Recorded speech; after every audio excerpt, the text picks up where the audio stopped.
Antes de la Edad Media, el aislamiento social ya se practicaba de manera consciente como castigo o penitencia, pero también como decisión propia. Durante el medievo, el fervor religioso cristiano puso de moda recluirse entre cuatro paredes, literalmente. Fueron en su mayoría mujeres en un acto de extrema devoción a Dios y para expiar sus pecados, las que eligieron voluntariamente encerrarse por el resto de su vida en pequeñas celdas cubiertas de piedra y cal, con solo una o dos ventanas y casi sin comunicación con el exterior. Se las llamó reclusas, emparedadas o muradas. Esta práctica, conocida como emparedamiento o voto de tinieblas, puede parecer cruel y bárbara desde nuestra perspectiva actual, pero en aquel entonces para muchas mujeres era una opción para encontrar la libertad espiritual y la paz interior en una época en la que la mujer tenía pocas opciones en la vida. En este vídeo exploraremos la historia detrás de las emparedadas medievales, las razones por las que decidieron encerrarse de por vida, las dificultades que enfrentaron y cuál era su posición en la sociedad medieval. ¡Vamos a ello! Hola a todos, bienvenidos al canal. Yo soy Cris y esto es De Cosas Varias Vlogs. ¡Empezamos!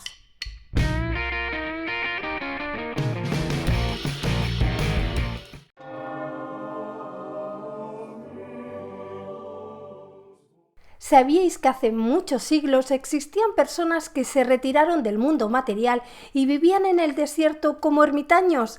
Estos hombres y mujeres se llamaban anacoretas y hoy os voy a contar un poco sobre ellos.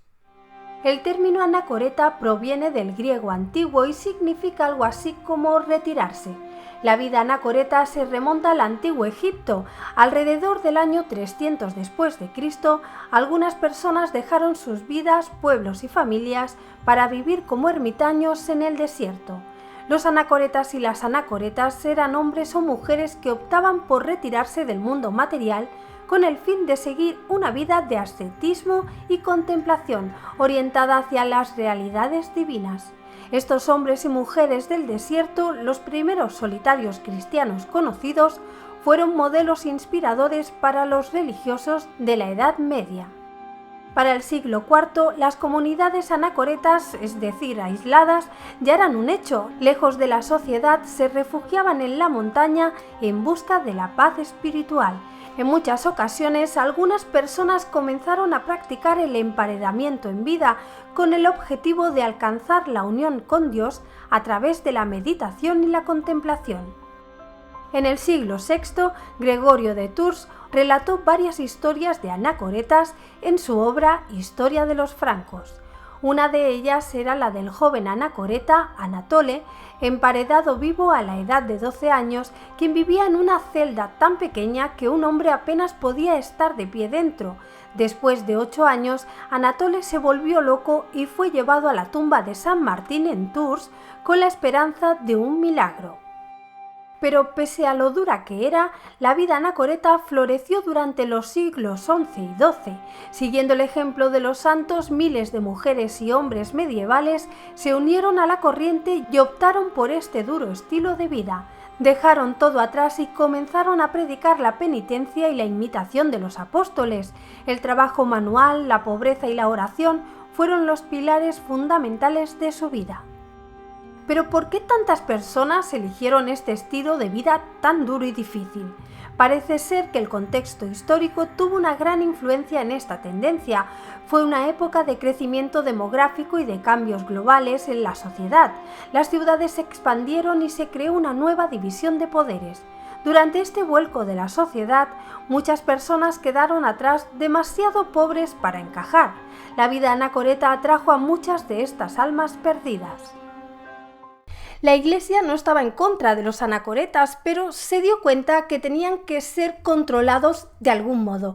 Resultó que los ermitaños a menudo se dejaban llevar por sus impulsos y en lugar de llevar una vida pura y dedicada a Dios, a veces caían en excesos y herejías. En cambio, los monjes que vivían en comunidades estaban más inclinados a seguir las enseñanzas de la Iglesia y llevar una vida más disciplinada.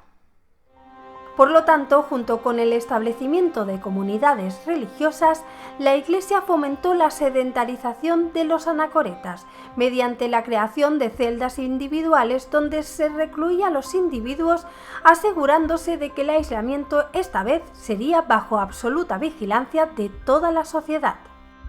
Los anacoretas, y con mayor frecuencia las anacoretas, optaron por este estilo de vida, y algunos no solo fueron encerrados en un monasterio, sino que fueron emparedados vivos. El acto de tapiar al anacoreta simbolizaba su muerte para el mundo. Los textos describen a los anacoretas como pertenecientes a la Orden de los Muertos. Su compromiso era irreversible. El único camino a seguir era hacia el cielo.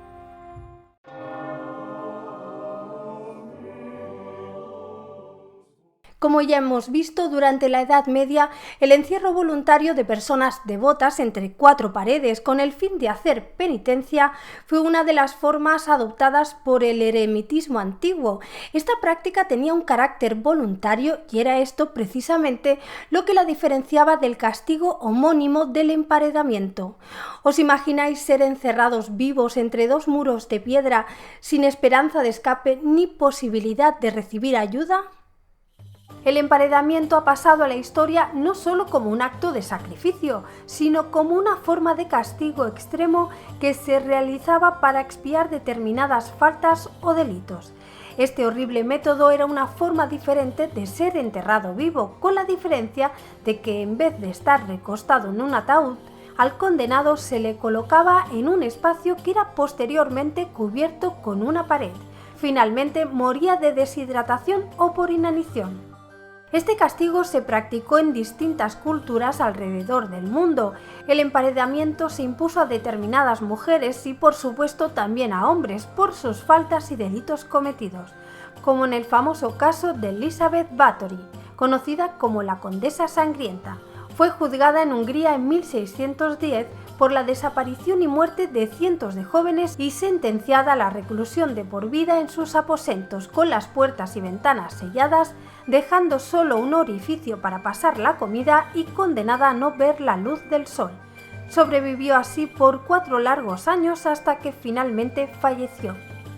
En el contexto religioso, el emparedamiento se aplicaba a aquellas personas con conductas amorales o que habían mostrado señales de herejía, como es el caso de la leyenda que cuenta que una monja de Granada fue emparedada en el monasterio de Santa Isabel la Real, en el Albaicín. Supuestamente esta monja escapó del convento con un hombre y fueron apresados y juzgados por ello. A él se le sentenció a muerte, pero la monja acabó su triste vida muriendo emparedada. Se dice que ahí seguían sus restos cuando los encontraron después de abrir la pared que la había mantenido oculta durante siglos. Pero realmente uno de los ejemplos más conocidos tuvo lugar en la antigua Roma, donde el emparedamiento se aplicaba como castigo a las vírgenes vestales que rompían el voto de castidad. Las vírgenes vestales eran un colegio de sacerdotisas que servían a Vesta, la diosa romana del hogar. Uno de los deberes más importantes de estas sacerdotisas era cuidar del fuego perpetuo en el templo de Vesta. Este fuego simbolizaba el hogar de todos los romanos, es decir, la ciudad y el estado, y se creía que si éste se apagaba era preludio de una gran desgracia. Dado que las vírgenes vestales eran responsables del bienestar de Roma, se les concedieron privilegios extraordinarios. Imaginad vivir en la antigua Roma como una virgen vestal, una de las sacerdotisas más importantes del templo de la diosa Vesta. Vuestro deber es mantener el fuego sagrado encendido todo el tiempo y, por supuesto, mantener el voto de castidad. Pero cuidado, no es un trabajo fácil. Si por alguna razón descuidáis vuestros deberes, seréis castigados de manera implacable. De hecho, romper el voto de castidad era uno de los delitos más graves que podía cometer una virgen vestal. Era considerado equivalente a traición, así que podéis imaginar lo estrictas que eran las reglas. El voto de castidad tenía un valor ritual, ya que desde el momento en que se convertían en sacerdotisas, dejaban la autoridad de sus familias y pasaban a ser hijas del Estado, por lo que cualquier relación con un ciudadano era considerada inmoral. El castigo que se aplicaba en estos casos era atroz. Se las enterraba vivas en una cámara subterránea, ya que estaba prohibido derramar su sangre. Su amante también era ejecutado. Así describió Plutarco en sus Vidas Paralelas la terrible procesión de una de estas vestales hacia su encierro. Tras introducir en una litera a la condenada, cubriéndola desde fuera y cerrándola totalmente con correas, de modo que no se pueda oír ninguna voz, la transportan a través de la plaza. Todos se apartan en silencio y la acompañan calladamente, llenos de impresionante tristeza. No existe otro espectáculo más sobrecogedor, ni la ciudad vive ningún día más triste que aquel. Cuando llega la litera hasta el lugar, los asistentes desatan las correas y el sacerdote oficiante, después de hacer ciertas inefables imprecaciones, la coloca sobre una escalera que conduce hacia la morada de abajo. Entonces se retira él junto con los demás sacerdotes y una vez que aquella ha descendido, se destruye la escalera y se cubre la habitación echándose por encima abundante tierra hasta que queda el lugar a ras con el resto del montículo. Así son castigadas las que pierden la sagrada virginidad. Hay que añadir que en esta habitación subterránea, que iba a ser cubierta con tierra, se dejaba agua y alimento. Más que un gesto de piedad, era una forma perversa de prolongar la agonía hasta morir por asfixia o inanición. De todos modos, y por suerte, parece ser que este cruel castigo raramente era aplicado, salvo que ocurriera una gran desgracia y se atribuyera la culpa a la vestal de turno. Solo el sumo sacerdote de todos los colegios de sacerdotes podía condenarla siempre, eso sí, después de aportar pruebas de que efectivamente la vestal había roto sus votos o descuidado sus deberes.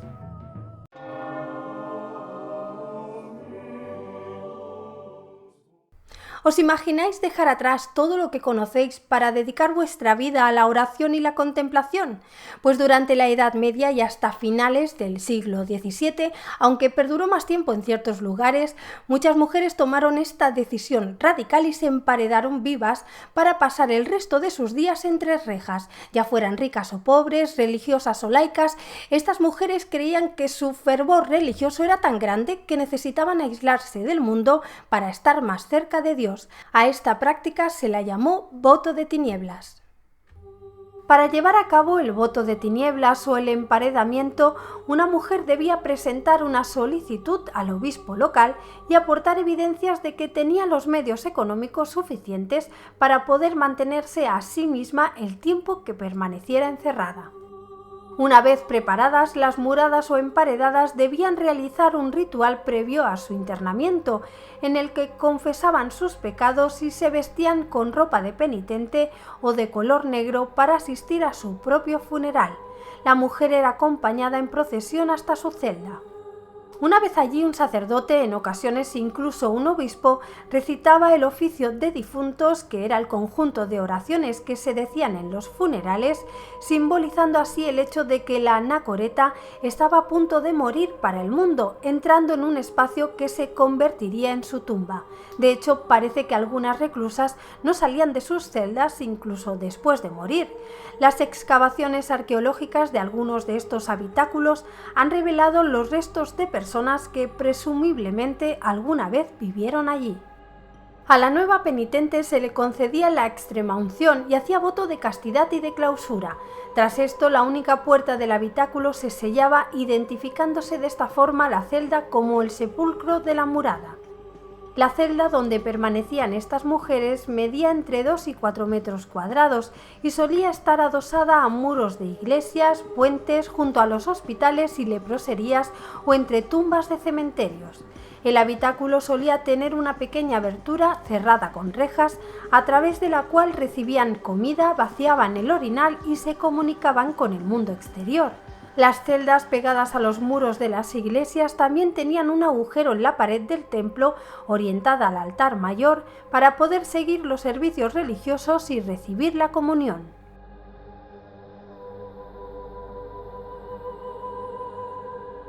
El diseño interior era escaso. Algunas celdas incluían una tumba excavada para cuando la reclusa muriera. Esto se hacía para que las muradas pudieran meditar sobre su mortalidad. Para dormir utilizaban un banco de madera, paja o simplemente dormían en el suelo. En ocasiones una mesa y un taburete completaban el mobiliario. Podían llevar consigo libros o artículos de costura, pero las más fanáticas dedicaban su tiempo a la oración y a realizar ayunos o mantenerse despiertas durante días enteros. Aunque, como con todo en esto, también había clases. Algunas reclusas de clase alta disponían de 2 habitáculos, un dormitorio y un locutorio, e incluso alguna doncella que le traía comida y retiraba los desperdicios y con la que se comunicaban a través de una tercera ventana. Imaginad ahora estar atrapados en una pequeña celda sin baño y con nada más que vuestros propios pensamientos y la oración para manteneros ocupados. Y es que las condiciones de vida de las muradas eran muy duras y nada higiénicas, y las horas de meditación y de rezos resultaban eternas. Esto es exactamente lo que experimentaban las reclusas, por lo que no es extraño que muchas terminaran perdiendo la cabeza. Como curiosidad, cabe destacar que para aliviar su soledad y hacerla menos dura, estas mujeres podían tener la compañía de una mascota, que solía ser un gato. Cuando la reclusa moría, o bien las ventanas de su celda simplemente se cerraban y sellaban, o se abría el habitáculo para poder sacar el cuerpo de la mujer y darle sepultura, y reutilizar la celda con otra murada. Aunque la costumbre medieval del emparedamiento como penitencia fue practicada principalmente por mujeres, también hubo hombres que decidieron recluirse de esta forma. Un ejemplo de ello fue Frau João de Barroca, que realizó penitencia en un cubículo en Lisboa junto al convento de San Francisco. Su celda estaba cubierta de piedra y cal y solo tenía un agujero por donde recibía la comida. Su fama fue tal que hasta el futuro Juan I de Portugal solía ir a pedirle consejo. Pero la vida de los hombres anacoretas no siempre resultaba tan restringida como la de una mujer.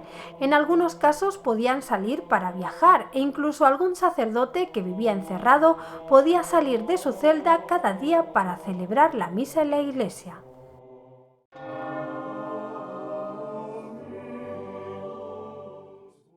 Todas las muradas hacían voto de castidad y de obediencia, pero no necesariamente hacían voto de pobreza.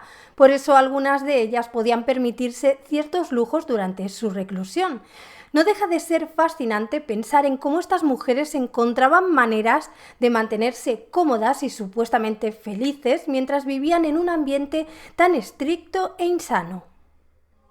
Algunas de las emparedadas solicitaban una celda al lado de la iglesia, cuyo coste corría a su propio cargo, así como libros y demás enseres que necesitaran.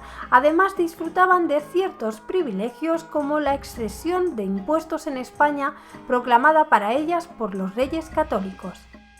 Algunas mujeres, pese a estar encerradas de tal modo, podían administrar sus propiedades o se hacían añadir otra habitación extra para recibir visitas o, como ya he dicho, tener el servicio de una doncella, aunque esto no era lo habitual, ya que la gran mayoría donaron sus bienes a la iglesia y vivían de la caridad.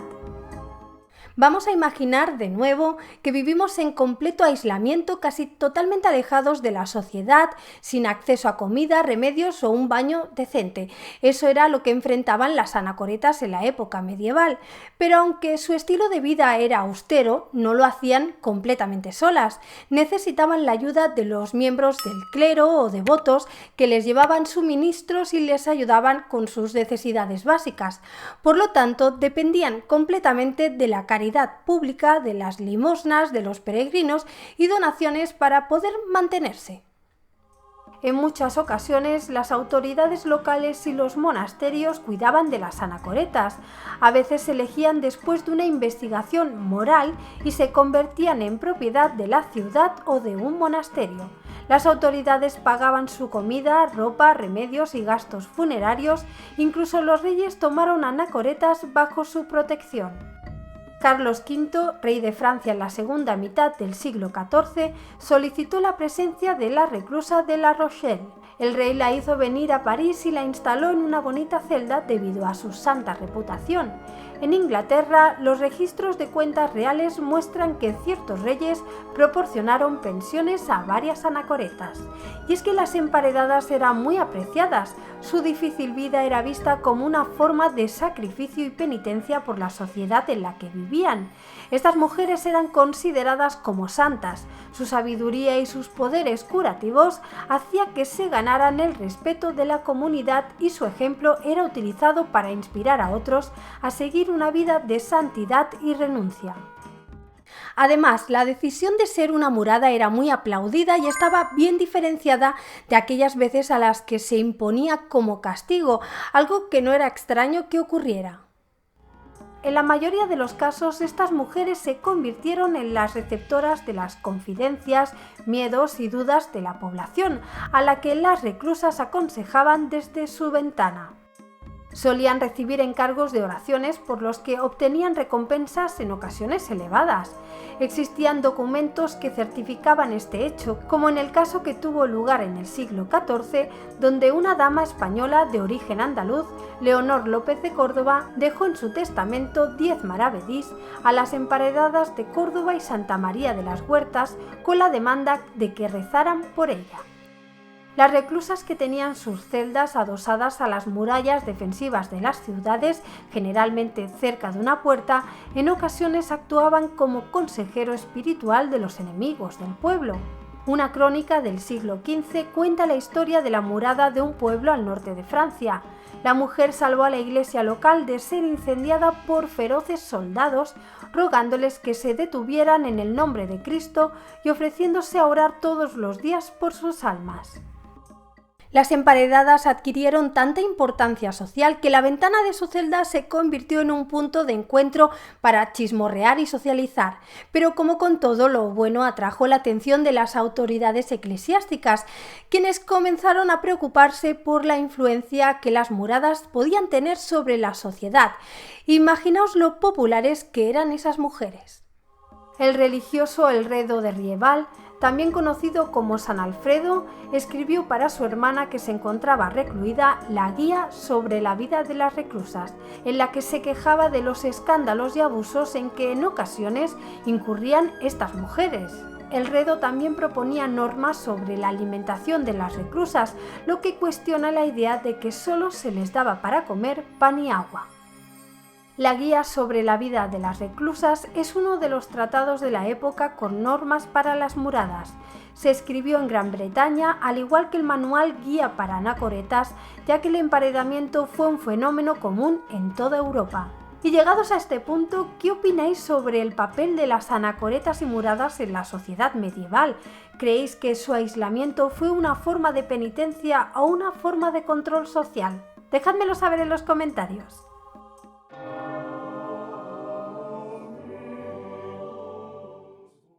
Como ya hemos visto, la vida de las muradas era extremadamente difícil.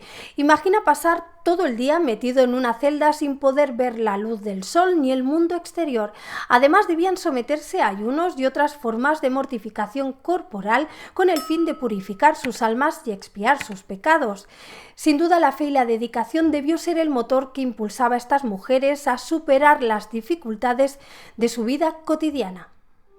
Es más, muchas anacoretas que no lograron acostumbrarse a esa forma de vida extrema tuvieron un destino terrible. Los textos informan que algunas de ellas enloquecieron y se suicidaron, a pesar de que la Iglesia prohibía el suicidio. Entonces, sabiendo todo esto, ¿por qué y quiénes fueron lo suficientemente devotas o lo suficientemente locas para decidir voluntariamente pasar así el resto de sus vidas? Pese a que hoy en día conocemos la existencia de esta forma extrema de vida, resulta difícil comprender las razones que motivaron a estas mujeres a encerrarse de por vida voluntariamente. Principalmente parece ser que fueron la búsqueda de una religiosidad profunda, la necesidad de aislamiento para vivir su devoción intensamente y el deseo de interceder por sus conciudadanos a través de sus oraciones. Pero también existían otras razones no tan religiosas, como la posibilidad de escapar de una vida de violencia y abuso y de cierta libertad en una época en la que las mujeres tenían pocas opciones. Y es que en un mundo en que las mujeres estaban sometidas a todas las normas, Pese a que las reclusas no marcaban totalmente las suyas, sí podían opinar y lo que decían era tenido en cuenta hasta tal punto de convertirse en personas influyentes. En ocasiones, el querer adoptar una vida anacoreta venía a menudo de un deseo de arrepentimiento, pues varias de estas mujeres habían sido prostitutas, aunque muchas otras, viudas o solteras, en su mayoría de clase alta, optaron por esta vida de sacrificio viéndolo como una liberación ante un matrimonio no deseado y los peligros del parto, que eran muchos en esa época. En la Edad Media, así como en épocas anteriores y posteriores, ser soltera era considerado socialmente inaceptado y las mujeres debían elegir entre dos estupendas opciones: el matrimonio o ingresar en un convento. Debido a esto, el emparedamiento fue una opción que muchas mujeres tuvieron en cuenta si se decantaban por dedicar el resto de sus vidas a vivir una vida de reclusión y devoción, por lo que, a pesar de estar confinadas, hubo muchas que optaron por esta práctica eligiendo el camino de literalmente convivir con su tumba en vida.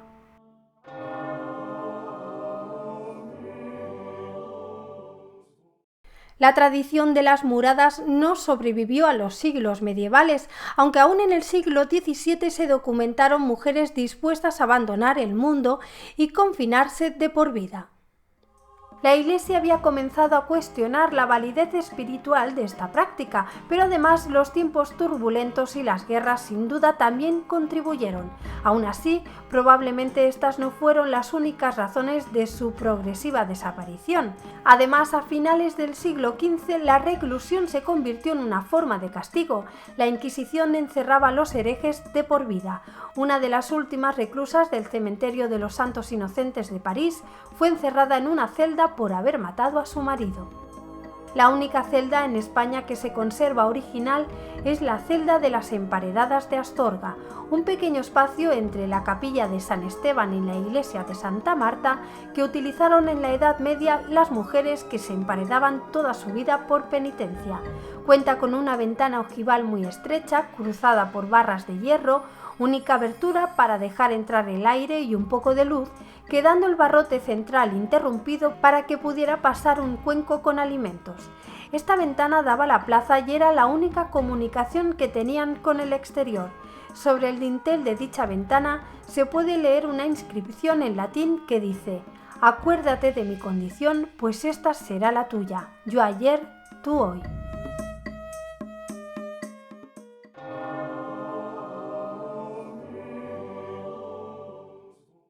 El legado de las muradas nos recuerda la complejidad y diversidad de la historia de la religión y la mujer de la Edad Media. La vida de estas mujeres es una ventana a una época llena de contrastes y contradicciones. Por un lado se valoraba la castidad y la virtud, pero por otro las mujeres debían protegerse de la violencia y el abuso. Sin duda, muchas encontraron en la terrible práctica del emparedamiento la única salida para tener control sobre sus propias vidas en una época en que se les negaba ese derecho. Aunque la práctica del emparedamiento fue vista como una forma de devoción religiosa en la época medieval, hoy en día es considerada inhumana y cruel.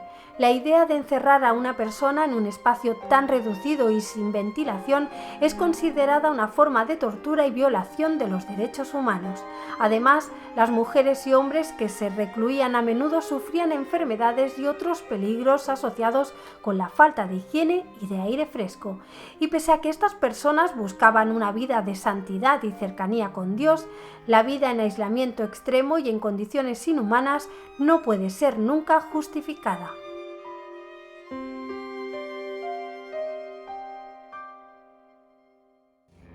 Y hasta aquí el vídeo de hoy. Espero que hayáis disfrutado de este interesante vídeo sobre las muradas medievales. ¿Habíais oído hablar antes de esta práctica tan terrible y curiosa a la vez?